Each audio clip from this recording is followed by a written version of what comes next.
ప్రతి ఒక్కరిని ఈ సినిమాకి కావాల్సిన అన్ని పాత్రల్ని డిఫరెంట్‌గానే చూసి సెలెక్ట్ చేసుకొని అలాగే 'కాంతార' తర్వాత అమ్మాయిని సెలెక్ట్ చేయడం. నితిన్ యెస్ తమ్ముడు నితిన్ ఈజ్ ఏ చాలా ఇంపార్టెంట్ ఫిలిం నితిన్‌కి ఇప్పుడు. సో ట్రైలర్ చూసిన తర్వాత వస్తున్న మీడియా మిత్రులు మార్నింగ్ నుంచి చూస్తూనే ఉన్నారు. మీరిచ్చిన మార్నింగ్ నుంచి మీరు ఫోన్ కాల్స్ ద్వారా కావచ్చు, మెసేజ్ల ద్వారా కావచ్చు, ఇప్పుడు యూట్యూబ్లో వచ్చిన తర్వాత మెసేజ్లు వస్తున్న దాన్ని బట్టి ఎస్ తమ్ముడు డెఫినెట్గా జూలై 4th ప్రేక్షకులకి రీచ్ అవ్వటానికి అన్ని రకాలుగా రెడీ అయ్యాడు. సో ఇక అల్టిమేట్ జూలై 4th కోసం వెయిట్ చేయాల్సిందే. ఎగ్జామ్స్ రాసిన తర్వాత రిజల్ట్ పోతే ఇప్పుడు మనందరికి తెలుసు ఇండస్ట్రీ ఉన్న సిచ్యువేషన్లో ప్రేక్షకులని థియేటర్లకు తీసుకురావడం is a big challenge for cinema టీమ్కి అలాగే మీడియా మిత్రులకి కూడా. అంటే మీ సపోర్ట్ నిజంగా బాగుంది అన్నప్పుడు మీ దానికి 1కి 4 సార్లు దప్పు పట్టుకొని వాయిస్తే కానీ ప్రేక్షకులు థియేటర్కి వచ్చేలాగా లేరు. సో వీలైనంత వాయించండి. మీకు ట్రైలర్ నచ్చింది కాబట్టి రేపు సినిమా నచ్చితే కూడా జూలై 4th రోజు మీరు వాయిస్తేనే మళ్ళీ ఈవినింగ్ నుంచి థియేటర్స్ ఫుల్స్ అవుతాయి. సో ట్రెండ్ మారుతూ ఉంది.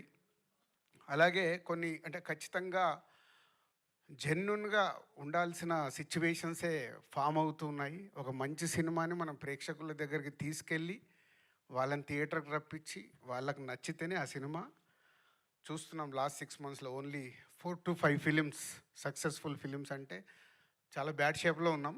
సో డెఫినెట్గా మా వంతుగా డైరెక్టర్, హీరో అండ్ టీమ్ అందరు కష్టపడి ప్రేక్షకులకు నచ్చేలాగే తయారు చేశారు. సో డెఫినెట్గా జూలై 4th మంచి కాంటెంట్తోనే వస్తున్నాం. మీరు థియేటర్కి వస్తే థియేటర్ ఎక్స్పీరియన్స్తో తమ్ముడు మీకు నచ్చుతుంది. మా మీడియా మిత్రులు కూడా ట్రైలర్ చూసినట్టే రేపు సినిమా చూసిన తర్వాత మీకు నచ్చితే దప్పు పట్టుకొని బాగా వాయించండి. అవసరం బాగా వాయించండి, బాగా సౌండ్ చేయండి అని అవసరం. సినిమా ఇండస్ట్రీకి అవసరం. మనం అందరం సినిమా ఇండస్ట్రీ ద్వారా ఇక్కడ ఉన్నాం.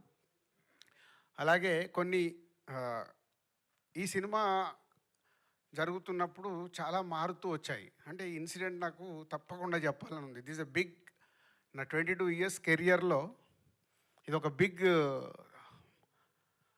అది క్వశ్చన్ కావచ్చు, నాకు ఆన్సర్ కావచ్చు. ఈ సినిమా చేస్తూ వెళ్తున్నాము, డిలే టెక్నికల్ దానివల్ల డిలే అవుతుంది. వేణు ఒకరోజు వచ్చి ఏంటి వేణు ఇలా తీస్తూ వెళ్తున్నావు సినిమా అంటే, సరే మీకు కథ చెప్పినప్పుడు చెప్పాను కదా సౌండు ఇవన్నీ చాలా ఇంపార్టెంట్, బాగా తీయాలి సార్ అని.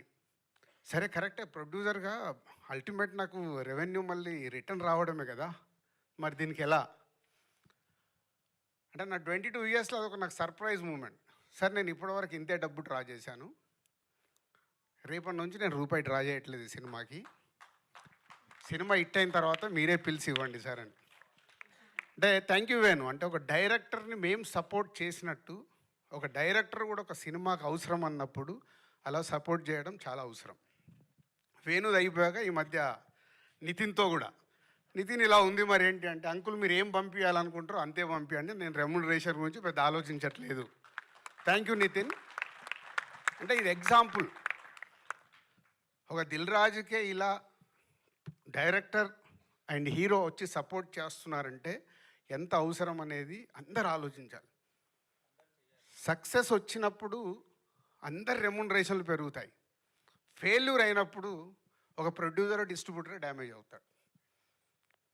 సో నా హీరోకి నా డైరెక్టర్కి నా హార్ట్ఫుల్గా థ్యాంక్ యూ చెప్తున్నాను. ఎందుకంటే దీంతో ఒక కొత్త ఒరవడి కావాలి. ఎందుకంటే ఇవాళ చూస్తున్నాను, నేను ముందు చెప్పినట్టు సినిమాలు మూమెంట్లోనే చాలా మార్పు వచ్చేసాయి. సో అందరు టీమ్గానే ఆ సినిమా సక్సెస్ అందరికీ కావాలి. అందరు టీమ్గా వర్క్ చేసినప్పుడే ఆ సక్సెస్తో పాటు ఆ సక్సెస్ని ఎంజాయ్ చేసేలాగా ఇంకా ముందుకు వెళ్ళాల్సిన అవసరం వచ్చింది. కాబట్టి మళ్ళీ నా డైరెక్టర్కి నా హీరోకి థ్యాంక్ యూ చెప్తున్నాను. అంటే ఈ సినిమా క్వాలిటీ కావాలని కోరుకున్నప్పుడు ఆ క్వాలిటీ కోసం మీరు ఇచ్చిన టైం, వాళ్ళు కూడా టైం ఇచ్చారు. ఇప్పుడు వేణు 4 సంవత్సరాలు ఇచ్చాడు ఓ డైరెక్టర్గా. సో అలా ఈ తమ్ముడికి తయారవ్వడానికి రీజన్. సో జూలై 4th ఒక మంచి కాంటెంట్తో వస్తున్నాం. అలాగే చాలా రోజుల నుంచి నేను ఒకటి చెప్పాలనుకుంటున్నాను, ఈరోజు చెప్పాల్సిందే. యూట్యూబ్లో రిలీజ్ చేశాము, అక్కడ వచ్చే నంబర్స్ ఉంటాయి కదా, అన్నీ ఒరిజినల్. ప్రేక్షకులు చూసిన నంబర్లే అక్కడ ఉండాలని మా ఆఫీస్లో నా పిఆర్ టీమ్కి అందరికీ ఇన్స్ట్రక్షన్ ఇచ్చా. మిలియన్స్ డబ్బులు పెట్టి కొనకండి. ఎందుకంటే ఒరిజినల్గా మన ట్రైలర్ కానీ మన సాంగ్ కానీ ఎంత రీచ్ అవుతుందో మనకు తెలిస్తే మన సినిమా ఎంత రీచ్ అవుతుంది అర్థమవుతుంది. మనము కొనేసుకొని ఇచ్చే నంబర్లు అక్కడ నంబరే కనిపిస్తుంది, కానీ అది ప్రేక్షకుడికి రీచ్ అయిందా అవ్వలేదా తెలియట్లేదు. సో మళ్ళీ అది కూడా నేను మొదటి స్టెప్ వేసేసాను. కొంచెం కష్టమైనా ముందుకు వెళ్ళాల్సిందే. దానికి మీడియా మిత్రులు మీ సపోర్ట్ చాలా అవసరం. ఎందుకంటే మీరు అన్నీ ఏకటానికి ఇప్పుడు Q&A అనగానే ఏకటానికి చాలా రెడీ అవుతారు. ఇలాంటి ఎందుకు అడగారో నాకు అర్థం కాదు.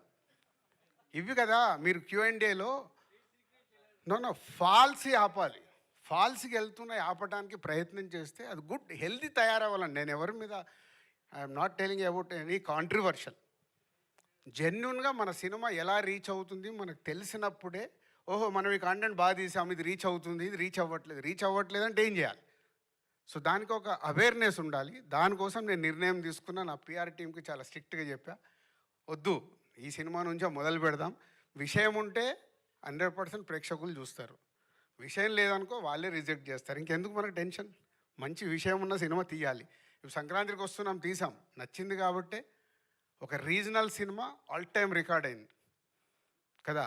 సో ఒక కోట్ అనే సినిమా వచ్చింది, నాని ప్రొడ్యూస్ చేస్తే కొత్త వాళ్ళతో అందరితో పెడితే సూపర్ హిట్ అయింది.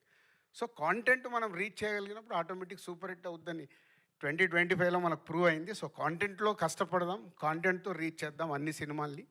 ఎందుకంటే Telugu cinema industry is number 1, no doubt. ఈ వల్ల ఇండియాలో నంబర్ 1లో ఉంది. ఆ స్థానాన్ని కాపాడుకోవాలంటే మేమందరం కష్టపడాలి. మా directors, writers, technicians, producers, heroes అందరం మేము కష్టపడి మంచి సినిమా డెలివరీ ఇస్తే ప్రేక్షకులు రెడీగా ఉంటారు. సేమ్ టైం ప్రేక్షకుల్ని థియేటర్కి తీసుకురావడానికి మాతో పాటు మీడియా మిత్రులు చాలా అవసరం. మంచి సినిమాని కాంటెంట్ బాగున్నప్పుడు మీరు ఇందాక నేను చెప్పాను కదా, దప్పు పట్టుకొని 1కి 4 సార్లు వాయించాల్సిన టైం వచ్చింది, వాయిస్తే వాళ్ళు వస్తారు. Thank you.